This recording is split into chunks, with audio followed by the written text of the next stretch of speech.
Nous allons étudier le Daf Tzadikret dans Maseret Ktubot et nous reprenons à la deuxième ligne, Ha'i Iteta, le Taf Sakasa de Kaspa Bektuvata. Mais avant cela, déjà nous rappelons que dans la Mishnah, on avait vu une marloquette entre Tanakama, qui est Rabbi Shimon, et Chachamim.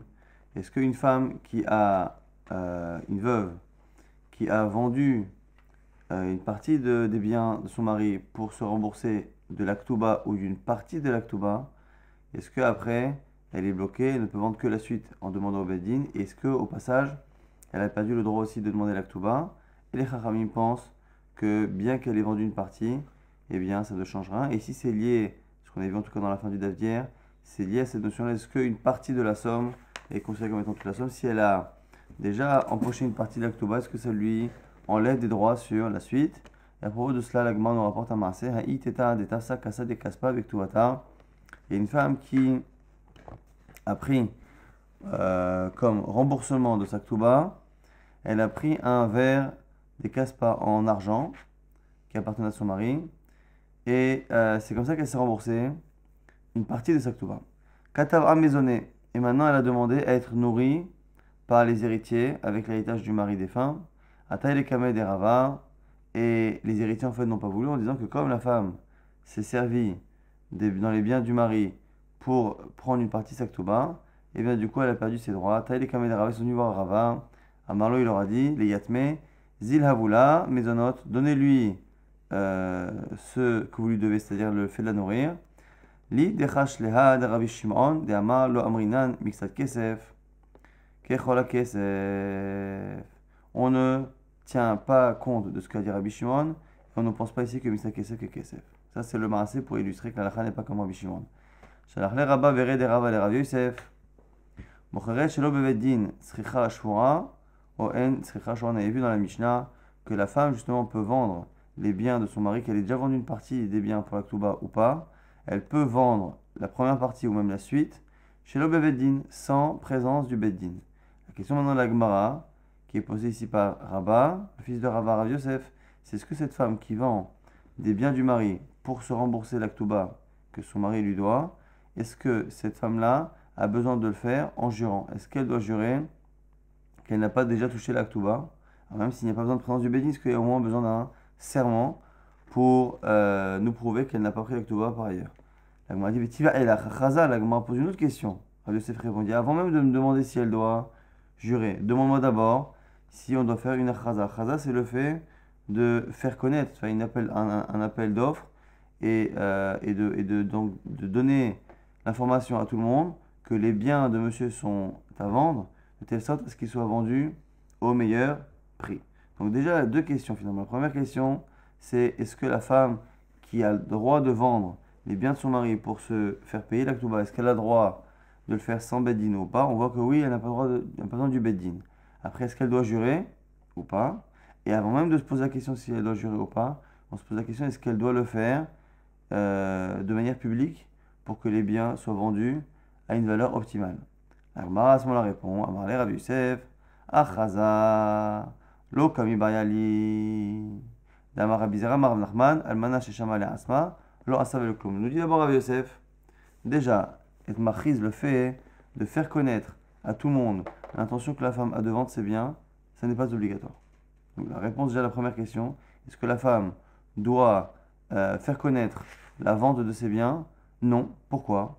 On dit non dans Rahman que Almana sheshama le asma lo asta velo klum. Une femme qui a pris des biens de son mari pour la ktuba, mais au lieu de les vendre, et de prendre l'argent pour elle, elle a pris les biens du mari. On va dire que la ktuba elle était de 10 000 euros. Elle a pris des biens du mari, elle les a elle-même estimés. Elle dit moi j'estime que ça vaut 10 000 euros et elle les a prises pour elle. Est-ce que ça marche? Alors ça va le clou. Dit Rav Nachman, ça ne marche pas. La Gemara va essayer de comprendre de quel cas parle-t-on. Echidame. De quel cas parle-t-on? Ide achros. Si on parle d'un cas où elle a fait une estimation elle-même, mais qu'elle a fait connaître à tout le monde que les biens étaient en vente. À ce moment-là, Amaïlo Asavelo Klum, comment c'est possible de dire qu'une femme qui a fait connaître à tout le monde qu'elle voulait les vendre, que finalement c'est elle qui les a pris pour cette valeur-là, comment c'est possible d'imaginer que ça ne marche pas? Et la lave de l'oachrouz, on imagine que c'est un cas où elle n'a pas fait savoir que les biens étaient en vente, et donc elle a pris elle-même, entre elle et elle-même, elle a pris les biens, elle a estimé qu'il valait tant, elle a pris ces biens-là pour la Ktouba, et tout va bien, et c'est à ce moment-là que ça ne marche pas. Et là, de l'Oachose, donc elle n'a pas publié la chose, et avec ça on dit quoi? On dit que si elle a estimé et qu'elle a pris pour elle, ça ne marche pas, ce qui sous-entend que si elle l'a vendu, ça marche. Vele asmahu de l'orasta velo klum, ale acher, macher asta. Donc ça sous-entend ici le fait que ici par, on va dire, par élimination, on imagine que c'est un cas où elle n'a pas publié et on voit que dans un cas où pour nous c'est un cas où elle n'a pas publié la chose. Dans le cas où elle a pris elle-même, en fait c'est comme si elle l'avait acheté elle-même, puisque finalement elle a pris cet objet-là du mari pour la dette qu'il avait envers elle de 10 000 euros. Donc c'est comme si elle avait fait une vente et que finalement c'est elle qui s'était proposée. Eh bien on voit que dans un cas où elle n'a pas fait d'annonce, eh bien c'est lorsque elle l'a pris pour elle que ça ne marche pas. On dit les asma pour elle.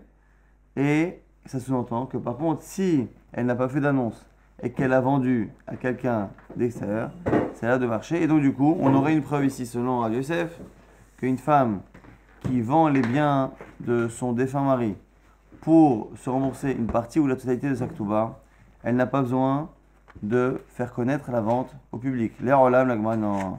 Alors là, tu peux très bien imaginer que là-bas aussi elle a fait connaître. D'Amrela, Matchamlir, et ici, pourquoi ça ne marche pas? C'est parce que même si elle a fait connaître la vente, à partir du moment où c'est elle qui a fixé le prix de vente, ça ne marche pas. Donc ici, on n'a aucune preuve. Encore une fois, on a une femme qui vend la ktouba, qui vend des biens du mari pour se payer justement la ktouba. On voit qu'elle n'a pas besoin de le faire devant un beddin. La question de la Gemara, elle est double. Est-ce qu'elle a besoin de jurer? Et avant même que l'on réponde à cette question, la Gemara en pose d'abord une autre. Est-ce qu'elle a besoin de faire connaître la vente? Une femme qui vend les biens de son mari pour prendre la ktouba, est-ce qu'elle doit faire une vente aux enchères ou une vente publique pour que tout le monde puisse surenchérir et à ce moment-là que les biens soient vendus à leur réelle valeur? C'est la question de la Gemara. Rav Yosef veut prouver qu'il n'y a pas besoin. Comment il le prouve? D'un enseignement de Rav Nachman qui nous dit qu'une femme qui, dans un cas comme ça, elle se l'est vendue à elle-même, c'est-à-dire que le mari lui devait 10 000 euros pour la ktouba, elle a pris des biens qu'elle a estimés elle-même à 10 000 et qu'elle s'est les pris. Donc c'est comme si elle a fait une vente, mais qu'elle se les était vendus à elle et qu'elle a acheté ces biens-là avec la dette qu'elle avait, la créance qu'elle avait envers son mari. Eh bien, on voit là-bas que ça ne marche pas. Ce qui veut dire que quand c'est pour elle, ça ne marche pas, mais si elle le vend pour un autre, ça marche. Et la Gemara avait l'air au départ de penser que c'était un cas où elle n'avait pas justement publié son intention de vente, parce que sinon on ne comprenait pas pourquoi ça ne marche pas. La Gemara finalement conclut qu'il est très possible que là-bas, la vente a été publique et que ça ne marche pas pour une autre raison. C'est parce que à partir du moment où c'est elle qui a fixé le prix, ça ne marche pas. Ce qui veut dire, encore une fois, qu'on n'a aucune preuve que dans un cas où elle n'a pas fait d'appel d'offre publique, on n'a pas la preuve qu'elle peut le vendre. Donc du coup, la preuve de Rav Yosef tombe à l'eau. Qui haïdaou gavra, dafkidou gavé, qui sata deyatme, azal, shamal et nafshe, be arba me azouzé. Haïkar, donc c'est un homme qui avait justement un gage. Il avait un objet qui était en gage, qui appartenait à des étomim, à des orphelins. Donc il avait chez lui un objet qui était un gage. Et il est parti, et donc comme il voulait se faire rembourser la dette qu'avaient les héritiers par rapport à leur père, comme il voulait se faire rembourser, qu'est-ce qu'il a fait? Il a pris ce gage et il l'a estimé à 412 et il s'est payé avec la créance qu'il avait sur leur père. Haïkar kam bechit mea. Finalement, ce bien-là a pris de la valeur et il est monté à 600. Atalekame de Rabbi Ami, il est parti voir Rabbi Ami, Amarle, man shamlach. Et il lui a tout annulé. Il lui a dit, mais pour qui tu te prends? Pour toi-même estimer que le bien vaut 400. Donc toi, il te devait 400 leur père. Tu as estimé que ça valait 400 et en fait, finalement, c'est un bien qui a pris de la valeur. Donc tu n'es pas apte à pouvoir juger de la valeur d'un bien. Donc on voit ici qu'on peut très bien imaginer que la raison pour laquelle la femme ne peut pas elle-même s'approprier un bien de son mari, c'est pas parce qu'elle a fait, elle a publié la chose ou pas, ça n'a aucun rapport. C'est parce qu'on ne peut pas imaginer que la personne qui est elle-même la créancière puisse elle-même juger de la valeur du bien qu'elle s'attribue. Elle ne peut pas à la fois être le prêteur et à la fois être le juge qui vient estimer de la valeur du bien. Maintenant, la halakha, finalement, on n'a pas tranché. On a posé deux questions. Est-ce que la femme qui vend des biens de son mari pour payer la Ketouba, est-ce qu'elle doit jurer et est-ce qu'elle doit publier?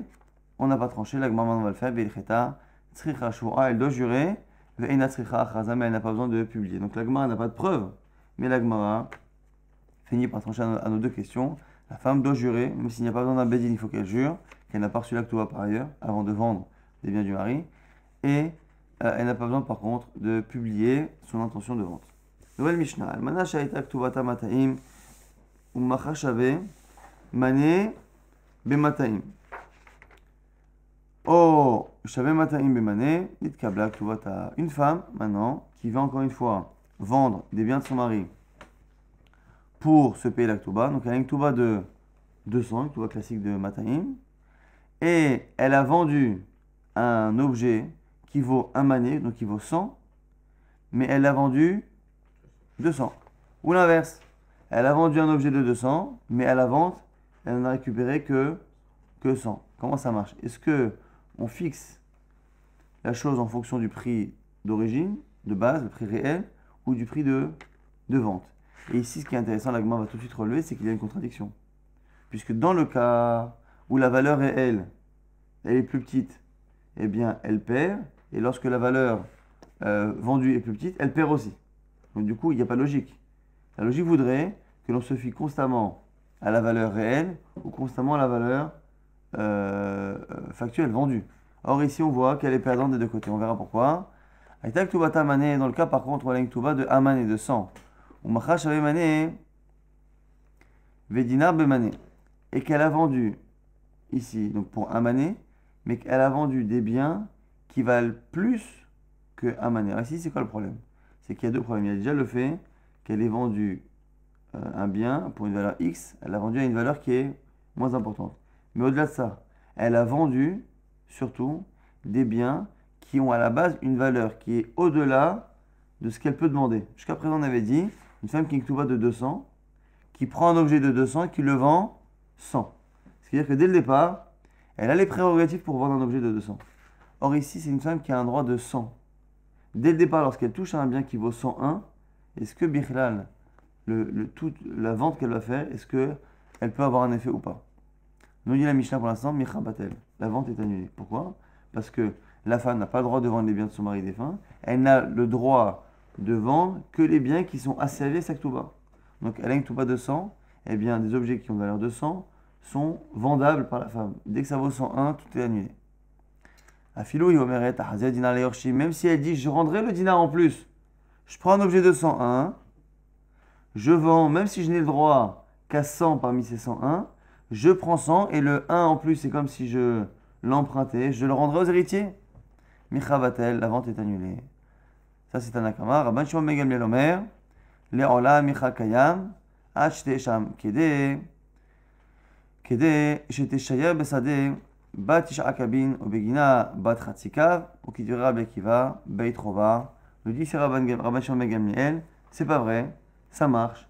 La vente, elle est kayemet, sauf dans le cas où, si elle avait vendu à une valeur normale, eh bien, elle aurait laissé aux héritiers quelque chose, un terrain qui est justement intéressant. C'est donc dans un champ, c'est le Tisha Kabin, 9 cabines, et dans un jardin, c'est Chatzikav, comme la vie de Rabbi Akiva. Ce qui veut dire que ici, quand est-ce que selon Rashbag, eh bien, on va annuler la vente? C'est dans le cas où le fait qu'elle ait pris finalement des biens qui sont plus importants ont enlevé aux héritiers un terrain conséquent. C'est-à-dire qu'à la base, imaginons qu'elle a pris un terrain qui va, donc on a dit 100.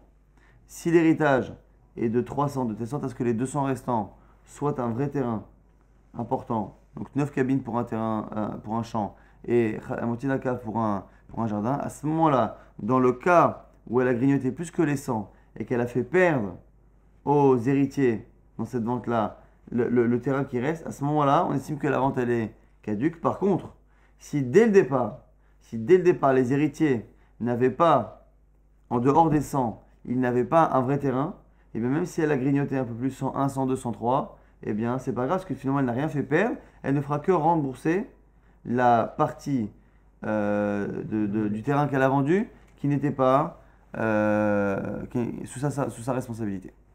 Aïta, ktubata arba me'ot zuz. Maintenant, il y a une ktuba de 400 zuz.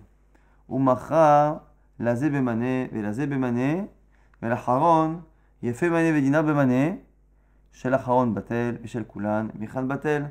Si elle a vendu donc une ktuba de 400, mais elle a vendu des biens qui valaient à chaque fois 100. Donc le premier, elle a pris un terrain de 100, elle lui a vendu 100. Pareil pour le deuxième, pareil pour le troisième. Et le troisième, elle a pris un terrain de 101 qu'elle a vendu 100. Est-ce que, donc c'est sûr que ça ne marche, selon Tanakama, ça ne marche pas, on est pas sur le Rashbag, ça ne marche pas. Maintenant, est-ce que le quatrième qui a fait ça, il n'annule que la quatrième vente ou est-ce qu'il annule les trois premières? On voit ici qu'il n'y a que la dernière qui est annulée et pas les trois premières. Pour Hashbag, ça marcherait, non? Pour Hashbag, oui, mais là on est sur le Tanakama. Donc ici, on va revenir maintenant au début de la Mishnah. Au début de la Mishnah, on avait vu quoi? On a vu qu'une femme qui a une ktuba de 200, si elle prend un terrain qui vaut 100, qu'elle le vend 200, et bien on estime que comme elle a pris 200, elle a pris sa ktuba. Si elle prend un terrain de 200 et qu'elle le vend 100, on dit non, tant pis pour elle.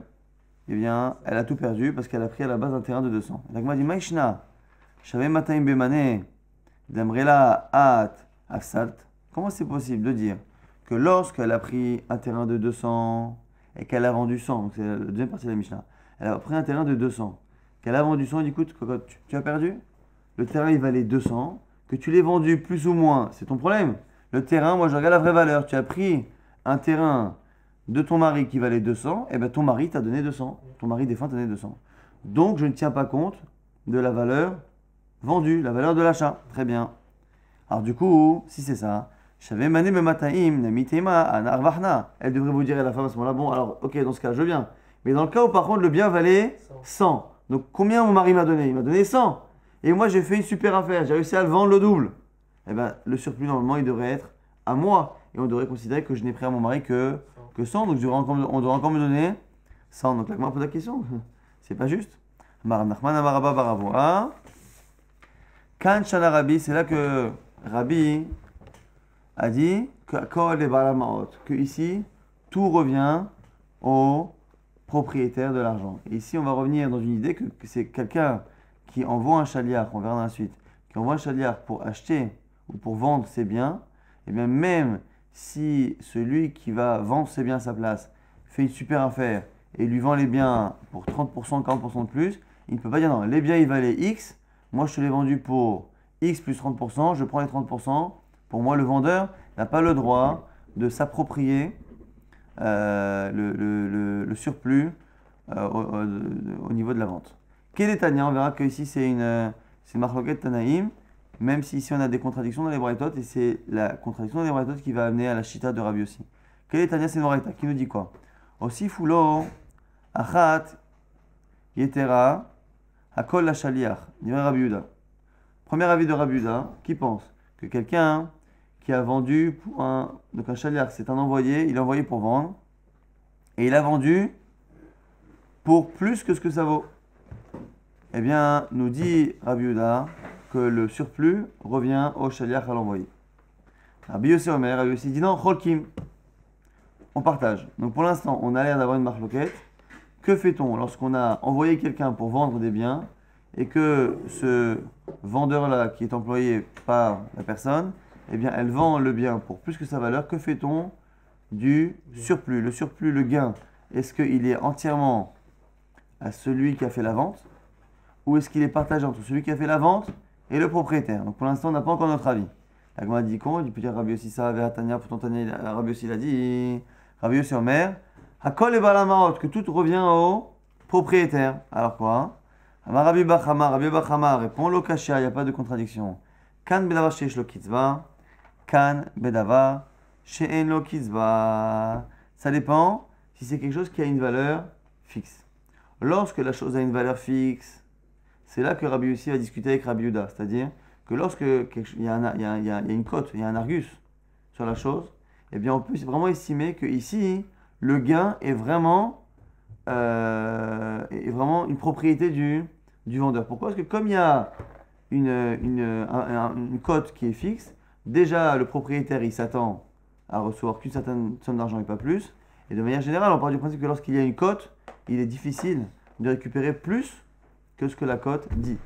Et donc, on peut estimer que le gain qu'a fait le vendeur est un gain qui lui est attribuable à lui. C'est la raison pour laquelle on a une marloquette, selon Rabbi Yehuda, tout est à lui. Et selon Rabbi aussi, on partage. Dès qu'on est dans un bien qui n'a pas de cote fixe, eh bien à ce moment-là, c'est là que Rabbi aussi dira que non, comme il n'y a pas de cote fixe, eh bien le surplus, ça appartient au propriétaire parce qu'il n'y a pas de règle qui dit que ce bien-là doit être vendu à X et non pas à plus. Et chez nous, c'est un peu le cas, même si il y a une cote plus ou moins dans l'immobilier, il n'y a pas de valeur totalement fixe. Et donc, lorsque le vendeur a vendu le bien, nous on est ici dans la Mishnah, selon la Shita de Rabbi aussi, eh bien tout l'argent revient au Baal. Ce qui veut dire que, d'un côté, lorsque elle a pris quelque chose qui valait 100, qu'elle a vendu 200, eh bien au final, tout appartient au mari, c'est comme si c'était les 200 au mari, donc elle a reçu sa Ktuba. Et lorsque par contre elle a pris quelque chose qui valait 200 et que c'est elle qui l'a mal vendu, eh bien c'est elle qui est perdante. C'est-à-dire qu'ici, on est dans un cas où selon Rabbi aussi, comme la chose n'a pas de valeur réelle, si le vendeur vend moins bien, eh bien il est coupable. Si le vendeur vend mieux, eh bien il ne gagne pas d'argent. Et maintenant la halacha, Marav Papa, il cheta davar sheshlo kizba cholkim, davar sheno kizba akol le balamaot. La halacha est comme Rabbi aussi, que quoi? Que s'il n'y a pas de valeur fixe pour l'objet ou pour le terrain, eh bien on partage les biens. Et si a une valeur fixe, on partage.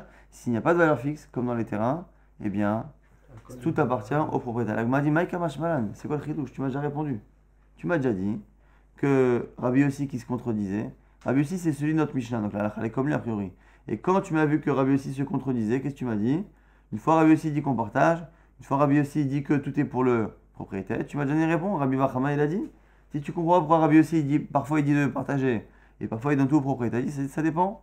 Si c'est un objet ou un terrain qui a une valeur fixe, à ce moment-là, le vendeur a une certaine responsabilité dans ce gain-là et donc il prend la moitié. Dans le cas où il n'y a pas de valeur, tout appartient au propriétaire. Donc je connaissais déjà le chidouche. La Gemara a dit c'est quoi Kamash Malan? C'est quoi le chidouche? Shinouya des Shaninan, Shinouyahu. Ça vient t'apprendre que la réponse, le chiluk, le distinguo que l'on a fait pour comprendre les deux braïtas de Rabbi aussi, il est bon. Intéressant que de là on apprend que lorsque la Gemara parfois essaie d'apprendre quelque chose ou objecte quelque chose et que la Gemara donne une réponse, la réponse n'est pas forcément certaine. Le simple fait de pouvoir dire il se peut que, ça enlève la question. J'ai une contradiction entre deux habits de Rabbi aussi. Est-ce que ça veut dire peut-être que la braïta de Rabbi aussi elle n'est pas bonne? Non. Tu n'es pas obligé de dire que la braïta de Rabbi aussi n'est pas bonne. Tu n'es pas obligé de tout remettre en question parce qu'il est possible. Il est possible que les deux Rabbi aussi ne parlent pas du même cas. Un cas où l'objet a une cote, dans un cas où l'objet n'a pas de cote fixe. Et le fait de donner cette réponse-là, même si elle n'est pas certaine, c'est déjà une possibilité de repousser la question. Mais il n'empêche que je ne suis pas sûr que ce distinguo soit valable. C'est donc pour laquelle la Gemara a besoin de dire on ne rafa pas que ça marche effectivement comme cela. Et que la halakha est comme Rabbi aussi. Et que la halakha est que lorsque l'objet n'a pas de valeur fixe, tout est pour le propriétaire. Lorsqu'il y a une valeur fixe, c'est là que le vendeur a une certaine part dans ce gain. Et donc il partage le gain avec le propriétaire. Maintenant, nouvelle chez la Gemara. Ibaya Lehu pose la question.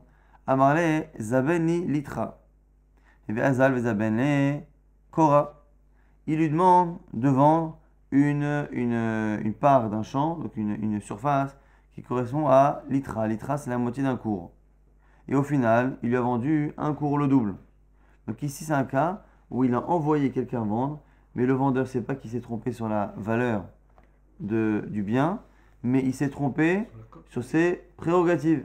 Je lui ai donné le droit de vendre un terrain, il est parti en vendre deux. La question de la Gemara ici, ce sera, est-ce que on sépare en deux sa vente et qu'on estime que la partie qu'il a vendue qui correspondait à sa mission, ça marche, et il n'y a que le surplus qui est annulé, ou le fait qu'il ait modifié sa mission, ça remet en cause finalement toute la vente, c'est la question de la Gemara.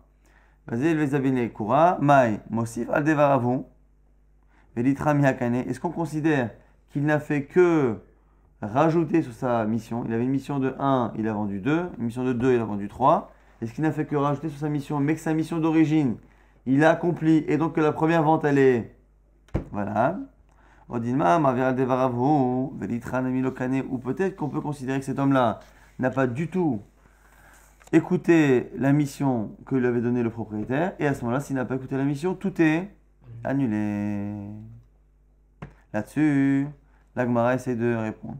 Amar Rav Yaakov, Mini Harpekod, Rav Yaakov de la région de Harpekod, répond Mishme de Ravina non Ravina. Tashma vient apprendre d'une Braïta, d'une Mishnah. Amar Balabait Ishlucho, Ten Lahen Chaticha, La Ochin, Ve'omer Telush Taim, Vehen La Tushalosh, Kulan Ma'alo. Donc ici, le fait d'utiliser un Ekdesh, un korban qui est Ekdesh et qui est consommé en dehors de l'endroit où on peut, ou qui est consommé par celui qui ne peut pas, eh bien celui qui consomme un Ekdesh qui n'a pas le droit de consommer, il fait un Issour, ce qu'on appelle Me'ila, c'est le fait d'abuser d'un bien qui appartient à Kadosh Baruch Hu. Et ici on a un cas où le propriétaire du korban propose à ses invités de consommer le korban là où il ne devrait pas. Donc, ce qui veut dire que vous allez voir ici que déjà à la base, le propriétaire il a tort dans sa proposition. Il veut dire que chacun a tort. Il dit à son shaliach, il dit à son envoyé, à son shamash, il dit écoute, tu vas prendre ce korban là et tu vas donner une part à un tel.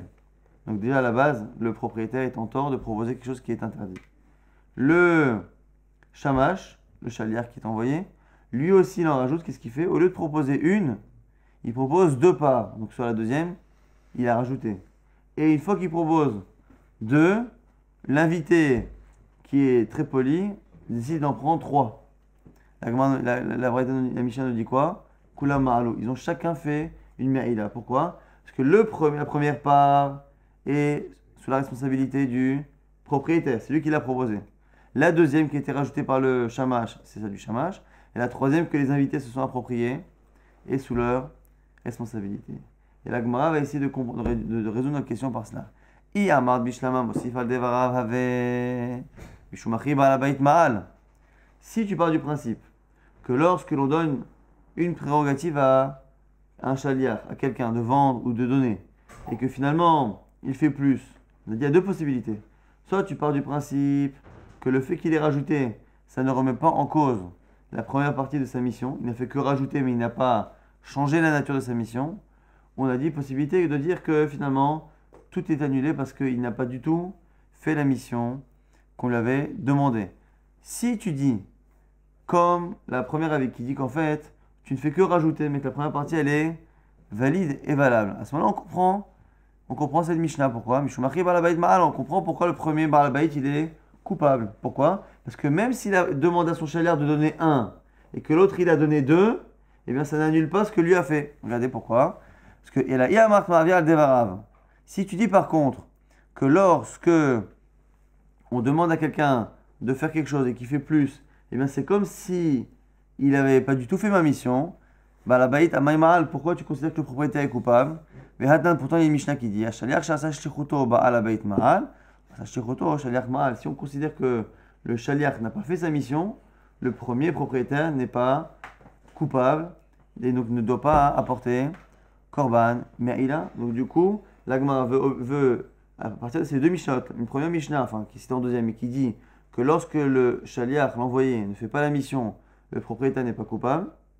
Et le fait aussi qu'on voit que dans un cas où il a demandé au shaliach de donner un et que l'autre il a donné deux, on voit que le propriétaire reste coupable sur sa première partie, ce qui veut dire que le fait que le shaliach ait rajouté, ça n'a pas été considéré comme une dénaturation naturalisation de la shlichut, de la mission, et donc du coup, on considère que lorsque le shaliach fait plus que ce qu'on lui demande de faire, eh bien, il n'annule pas sa première mission, simplement, on ne remet en cause que la partie qui est rajoutée. Ça, c'est ce que la Gemara veut déduire, et la Gemara va tout de suite.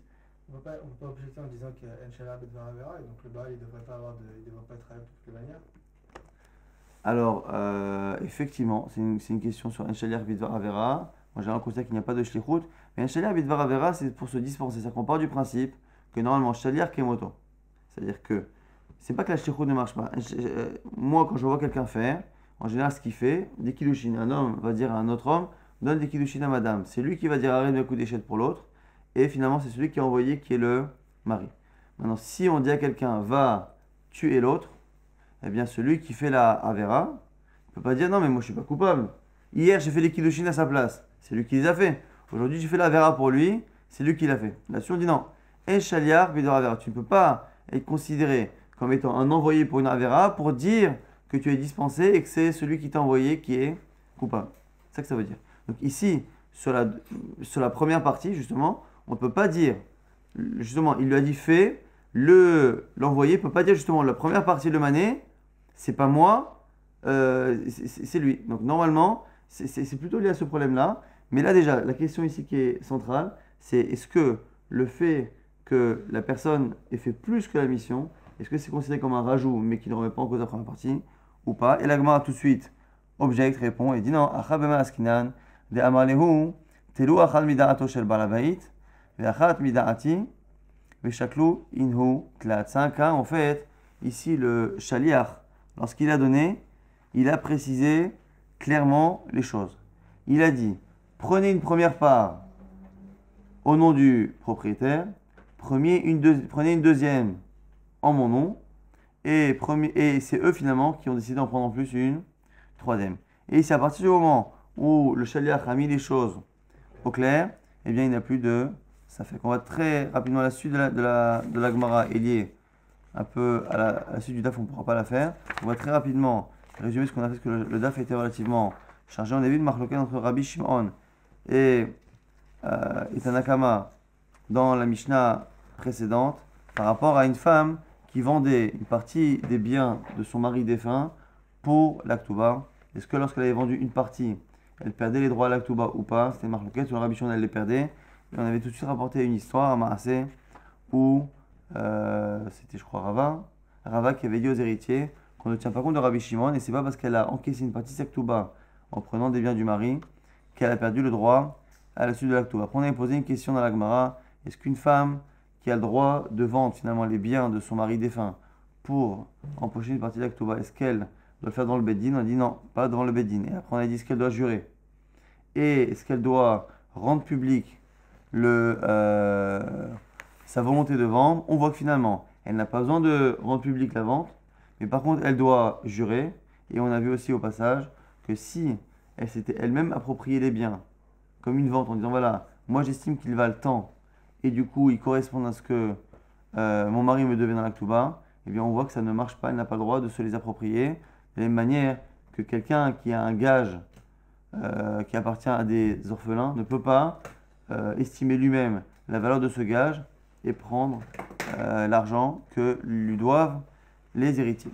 Après, on avait vu dans la Mishnah que lorsque la femme a vendu les biens de son mari et qu'elle devait avoir une tour par exemple de 200 et qu'elle les a vendus pour moins que le prix, eh bien elle a perdu, on considère qu'il valait 200 et c'est le vendeur qui est fautif, elle les a mal vendus.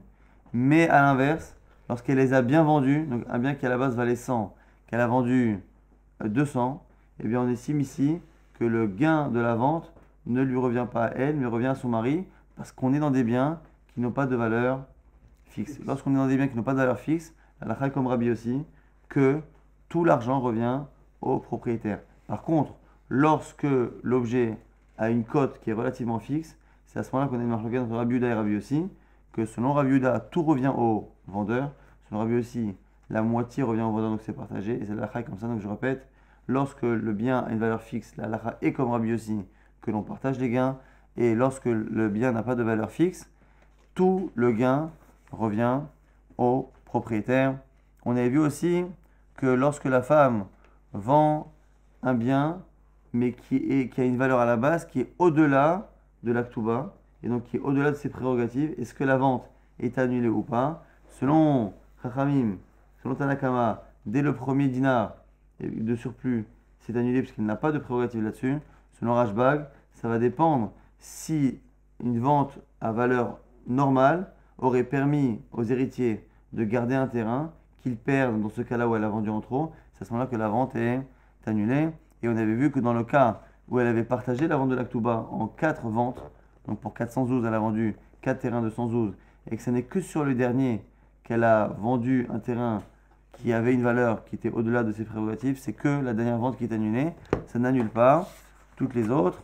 Et on avait expliqué que par rapport à la Mishnah, au début de la Mishnah, qu'un vendeur, de manière générale, on a dit lorsqu'il vend un bien, en général, il ne garde pas le surplus. Qu'est-ce qu'on avait vu encore? On avait vu